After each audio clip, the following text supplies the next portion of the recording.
They smashed my disabled daughter's wheelchair to pieces, clueless about who they were messing with. The moment I saw the shattered remains of Lily's only way to get around, sprawled across the sidewalk like discarded junk, something inside me broke. Those self-styled neighborhood watchdogs thought they were untouchable, cruising around in their goofy golf carts, flashing fake badges. They called themselves security, but I saw through the act bullies hiding behind cheap uniforms, preying on anyone who didn't fit their perfect little world. They had no idea I was sharpening the skills of the very people who'd bring their reign of terror crashing down. My name's Michael Reed, a single dad and a retired DEA agent who now trains FBI recruits in advanced investigative tactics and BHA VUI, oral profiling. I've spent years teaching sharp minds how to sniff out fraud, dismantle criminal networks, and keep cool when the stakes are sky high. My daughter, Lily, is 15, and she's been in a wheelchair since a hit-and-run 3 years ago left her paralyzed from the hips down. The doctors warned us recovery would be a marathon, but Lily's spirit? Unbreakable. She channels her heart into painting, turning blank canvases into VUI Brant worlds to NAV VUI gate her challenges. Wanting to give her a fresh start, I moved us to Cedar Grove, a picture-perfect suburb with tidy lawns and blooming flower beds. I thought the quiet streets would be a safe haven for Lily to heal, maybe even paint under the shade of the park's ancient elms. At first, Cedar Grove seemed like a dream rose of neat houses, friendly waves from neighbors. But beneath the polished surface, a few power-hungry types were itching to control anyone who didn't match their cookie-cutter ideal. The trouble started the day we settled in. A glossy Cedar Grove Homeowners Association booklet landed in my mailbox, boasting about community harmony and strict rules on everything from grass height to porch decor. It read like a control freak's manifesto, with odd clauses about unsightly personal items and approved mobility to VYCS. My gut twitched. Lily's wheelchair wasn't some lawn ornament to be regulated. Still, I brushed it off, hoping it was just overzealous bureaucracy. Then I spotted them, a tan golf cart prowling the streets, emblazoned with HOA security. The guys inside wore matching polos, khaki shorts, and mirrored sunglasses, radios clipped to their belts like wannabe cops. They'd park, scribble in notepads, and glare at anyone who dared exist outside their rules. I trained enough real officers to spot the difference. These clowns were play-acting authority and badly. Lily's first run-in with them came a week later. She'd been itching to explore the neighborhood, her wheelchair freshly tuned, quiet as a whisper. She wanted to paint the oak-lined path by the park. I watched from the porch, proud of her courage. Barely 10 minutes passed before I heard the golf carts hum and sharp voices.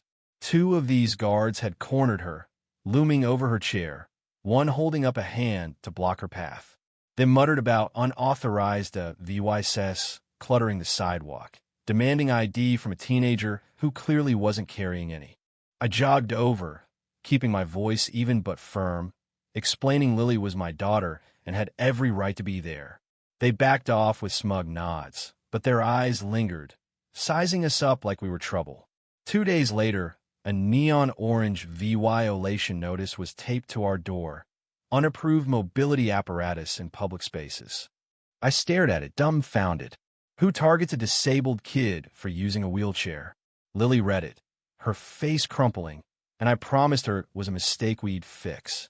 But the notices kept coming: wheelchair, noise disturbances, extended park loitering, each one more absurd than the last. I taught FBI agents how to spot scams, and this reeked of one. These weren't just nosy neighbors. They were running a racket, cloaking intimidation in HOA jargon. I tried the diplomatic route, VY citing the HOA office with a stack of citations. The receptionist, a pinched woman named Karen, left me cooling my heels in a tacky lobby before a board member fed me platitudes about aesthetic standards. When I mentioned the Americans with Disabilities Act, he blinked like I'd spoken Martian. I left, my patience fraying, but not ready to unleash my full playbook. Lily felt the strain. She painted less, her VY Brant scenes replaced by stark, shadowed roads. I hated seeing her spirit dim, but every time I saw those golf carts roll by, my resolve hardened. The breaking point hit on a sunny afternoon when Lily, determined to reclaim her freedom, wheeled toward the park. I trailed her discreetly, phone buzzing with a work text I ignored. My instincts screamed trouble, and sure enough, I spotted the golf cart parked ahead. 2 guards stepped into Lily's path, demanding resident verification, claiming she was an unlisted occupant. Lily tried explaining we'd bought our house months ago, her voice steady but thin. One guard grabbed her chair's handle, jerking it to stop her. Her wheels skidded, tipping her forward. She hit the pavement with a cry, her chair twisting, metal grinding against concrete. I sprinted over, VYing the guard back as he raised his hands, babbling about community rules. The other muttered excuses, but I was done with her nonsense. Lily was scraped and shaken, her chair a mangled wreck-torn seat, bent frame, one wheel useless. I helped Lily back into what was left of her chair, her hands trembling but her jaw set. The guards had the nerve to call her chair a contraption that didn't belong. I turned to them, voice low, promising they'd regret touching her again.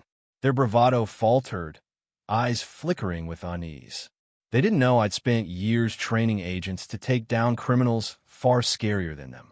Back home, I cleaned Lily's scrapes, reassuring her while my mind raced.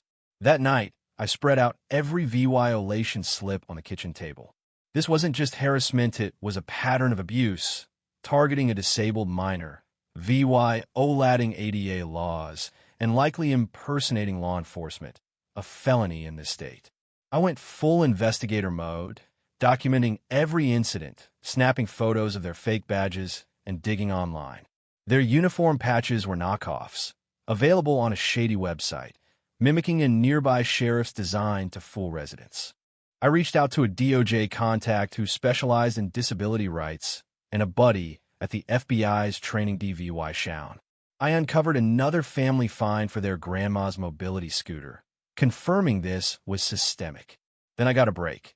A nervous HOA board member, Tom, spilled the beans after I cornered him by the mailboxes. He admitted the board's ringleader and a few cronies had funded the security team with HOA dues, no license, to scare off undesirables. He handed over emails referencing eyesores like wheelchairs and scooters. My blood boiled. This was outright discrimination. I compiled an airtight case, photos, citations, witness statements, and those damning emails. I sent it to my DOJ contact, triggering a swift ADA investigation. My friend at the Attorney General's office jumped on the impersonation angle, eager to nail them. They asked for photos of the guards' badges and promised a coordinated takedown. Meanwhile, the HOA announced an emergency meeting to push harsher rules, including a clause labeling medical DVYCS as disruptions. The audacity was staggering, but it was the perfect trap. I told Lily to stay home, not wanting her near the drama, but promised I'd make things right. The meeting was held in the HOA's gaudy community center, packed with anxious neighbors. The fake guard stood on stage, arms crossed, as the board chair, a smug woman named Diane, droned about standards. I lingered in the back, watching them on me like I was a pest. They had no clue the hammer was about to drop. Mid-speech, the doors swung open. Sheriff's deputies marched in, flanked by 2 plainclothes agents flashing DA badges. The room froze, murmurs rippling as phones came out to record. I stepped forward, voice cutting through the silence. Impersonating officers, assaulting a disabled minor, violating ADA rights sound familiar? The guards went pale, Diane's jaw dropped, and the crowd gasped. Deputies read warrants, cuffing the guards and board leaders one by one. I locked eyes with the thug who tipped Lily's chair, knew he'd picked the wrong fight. Reporters swarmed outside, cameras flashing as the culprits were led away. Neighbors cheered, some apologizing for staying silent. I spoke briefly, stressing that no one can trample a child's rights, especially not with fake authority. My phone pinged a text from my AG friend. Nailed it. Back home, Lily was pacing in her backup chair. When I told her the bullies were done, her shoulders relaxed, a spark returning to her eyes. She hadn't smiled like that since we moved here. In the weeks that followed, Cedar Grove changed. The HOA was gutted, replaced by a board promising inclusion. The fake security team was history, and real cops patrolled briefly, treating everyone with respect. The offenders faced charges impersonation, assault, civil rights violations. Lily got a new wheelchair, customized with a phoenix graphic she painted herself, a nod to her rebirth. She started exploring again, fearless, while neighbors added ramps and widened paths. The story hit the news. Fake HOA cops busted for harassing disabled teen. Old colleagues called, joking I was the HOA slayer. But I was just a dad fighting for his kid. Lily spoke at a community event, her voice steady as she shared what acceptance means. I nearly burst with pride. Cedar Grove became a real community, neighbors connecting instead of judging. I considered moving back to the city, but stayed, taking on a local youth program to teach kids about justice. Those fake cops thought they could break us. Instead, they lit a fire. They gambled on fear and lost everything. Lily's painting again, her canvases bright with hope. We sit on the porch, watching the sunset, her pencil scratching out a new design. The street's alive with kids biking, neighbors shooting no golf carts, no citations, just peace. That's what I fought for. A home where Lily can be herself, free from shame. But here's where it gets messy. Did I go too far, orchestrating a public takedown? Should I have settled quietly to spare Lily the spotlight? Were those guards just pawns of a rotten board? Or did they deserve every charge?